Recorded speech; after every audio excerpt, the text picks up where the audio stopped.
ಕರ್ತನಲ್ಲಿ ಪ್ರೀತಿಯುಳ್ಳ ಸಭೆಯವರೇ, ನಿಮ್ಮೆಲ್ಲರಿಗೆ ಈ ಮುಂಜಾವಿನ ಶುಭೋದಯಗಳು. ಈ ದಿನಕ್ಕೆ ಆರಿಸಿಕೊಂಡಿರುವಂಥ ದೇವರ ವಾಕ್ಯದ ಭಾಗವು ಜ್ಞಾನೋಕ್ತಿಗಳ ಪುಸ್ತಕ 31ನೇ ಅಧ್ಯಾಯ 30ನೇ ವಚನ.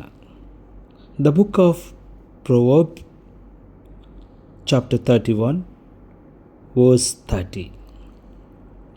ಸೌಂದರ್ಯವು ನೆಚ್ಚತಕ್ಕದ್ದಲ್ಲ, ಲಾವಣ್ಯವು ನೆಲೆಯಲ್ಲ.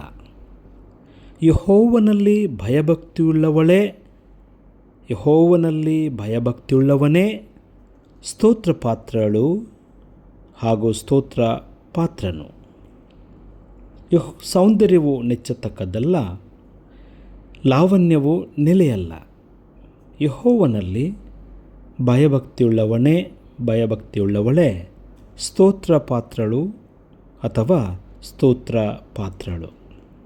Charm is deceitful and beauty is passing, but man or woman who fear the Lord, she or he shall be praised. Beauty, ಸೌಂದರ್ಯ ಕ್ಷಣಿಕ ಎಂಬುದನ್ನು ನಾವು ಯಾರೂ ಮರೆಯಕೂಡದು. ಆದರೆ ಕರ್ತನಿಗೆ ಭಯಪಡುವ ಸ್ತ್ರೀ ಅಥವಾ ಪುರುಷ ಇಲ್ಲಿ ಹೊಗಳಲ್ಪಡುವರು. ಬಾಹ್ಯ ತೋರಿಕೆಯಾದ ಸೌಂದರ್ಯ ಮತ್ತು ದೈಹಿಕ ಸೌಂದರ್ಯ ಅದು ಯಾವಾಗಲೂ ಉಳಿಯುವುದಿಲ್ಲ ಮತ್ತು ವಿಶ್ವಾಸಾರ್ಹಲ್ಲ. ಈ ಬಾಹ್ಯ ಸೌಂದರ್ಯ ಅದು ತಾತ್ಕಾಲಿಕ.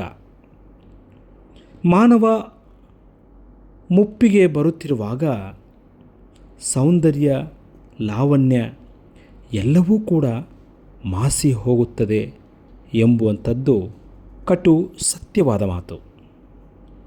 ಆದರೆ ದೇವರಿಗೆ ಭಯಭಕ್ತಿಯುಳ್ಳ ಜೀವನ ಅದು ದೇವರಿಂದ ಹೊಗಳಿಕೆಗೆ, ಗೌರವಕ್ಕೆ ಅದು ಸಾಕ್ಷಿಯಾಗುತ್ತದೆ. ಈ ವಾಕ್ಯ ಮೇಲ್ನೋಟಕ್ಕೆ ಮಹಿಳೆಯರ ಕುರಿತು ಮಾತನಾಡುತ್ತದೆ. ಸೌಂದರ್ಯದ ಮಹಿಳೆಗಿಂತ ದೇವರಲ್ಲಿ ಸಂಬಂಧ ಹೊಂದಿದಂಥ ಮಹಿಳೆ ಅತ್ಯುನ್ನತ ಪ್ರಾಮುಖ್ಯತೆಯನ್ನು ಪಡೆಯುತ್ತಾಳೆ. ನಾವಿಂದು ಅನೇಕ ವೇಳೆ ಸೌಂದರ್ಯದ ಮೋಹದ ಜಾಲಕ್ಕೆ ಸೋತು ಹೋಗುತ್ತೇವೆ. ಸೌಂದರ್ಯ ಮೋಹಕ್ಕೆ ಸಿಲುಕಿಕೊಂಡು ಎಷ್ಟೋ ರಾಜರು, ಜನರು ಮೋಸ ಹೋಗಿದ್ದಾರೆ. ಒಂದು ರೀತಿಯಲ್ಲಿ ಸೌಂದರ್ಯ ಮೋಸದ ಮೂಡಿಯಾಗಿದೆ ಎಂದು ಹೇಳುವುದಾದರೆ ತಪ್ಪಲ್ಲ. ಸೌಂದರ್ಯ ಹೊರಗಿನ ವ್ಯಕ್ತಿಯ ಪಾತ್ರವಷ್ಟೇ. ಹೊರಗಿನ ಸೌಂದರ್ಯ ಅಥವಾ ಒಳಗಿನ ಸೌಂದರ್ಯ ವ್ಯಕ್ತಿಯ ಪಾತ್ರ, ಅದು ದೇವರ ಭಯಭಕ್ತಿಯ ಜೀವನವಾಗಿದೆ. ಈ ದೈಹಿಕ ಸೌಂದರ್ಯ ತಾತ್ಕಾಲಿಕವಾದದ್ದು ಎಂಬುದನ್ನು ದೇವರ ವಾಕ್ಯ ಸ್ಪಷ್ಟಪಡುತ್ತದೆ. ಕಾಲ ಕಳೆದಂತೆ ಆ ಸೌಂದರ್ಯ ಎಲ್ಲವೂ ಕೂಡ ಮರೆಯಾಗುತ್ತದೆ. ಅದು ಅನಿವಾರ್ಯತೆ ಕೂಡ ಹೌದು. ಪ್ರೀತಿಯ ದೇವ ಜನರೇ, ನಾವು ಈ ದೇವರ ವಾಕ್ಯದ ಸಂದೇಶವನ್ನು ಕೇಳುವಾಗ ದೇವರು ನಮ್ಮೊಟ್ಟಿಗೆ ಮಾತನಾಡುವಂಥದ್ದು ದೈಹಿಕ ಆಕರ್ಷಣೆಗಳಿಗೆ ಅವಲಂಬಿತರಾಗದೆ ದೇವರ ಭಯಭಕ್ತಿಯ ಮೇಲೆ ನಾವು ಕೇಂದ್ರೀಕರಿಸೋಣ.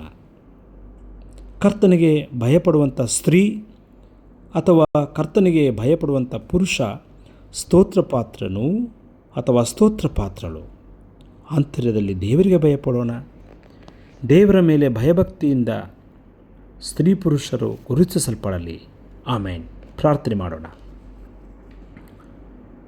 ಸೌಂದರ್ಯವು ನೆಚ್ಚದಲ್ಲ, ಲಾವಣ್ಯವು ನೆಲೆಯಲ್ಲ.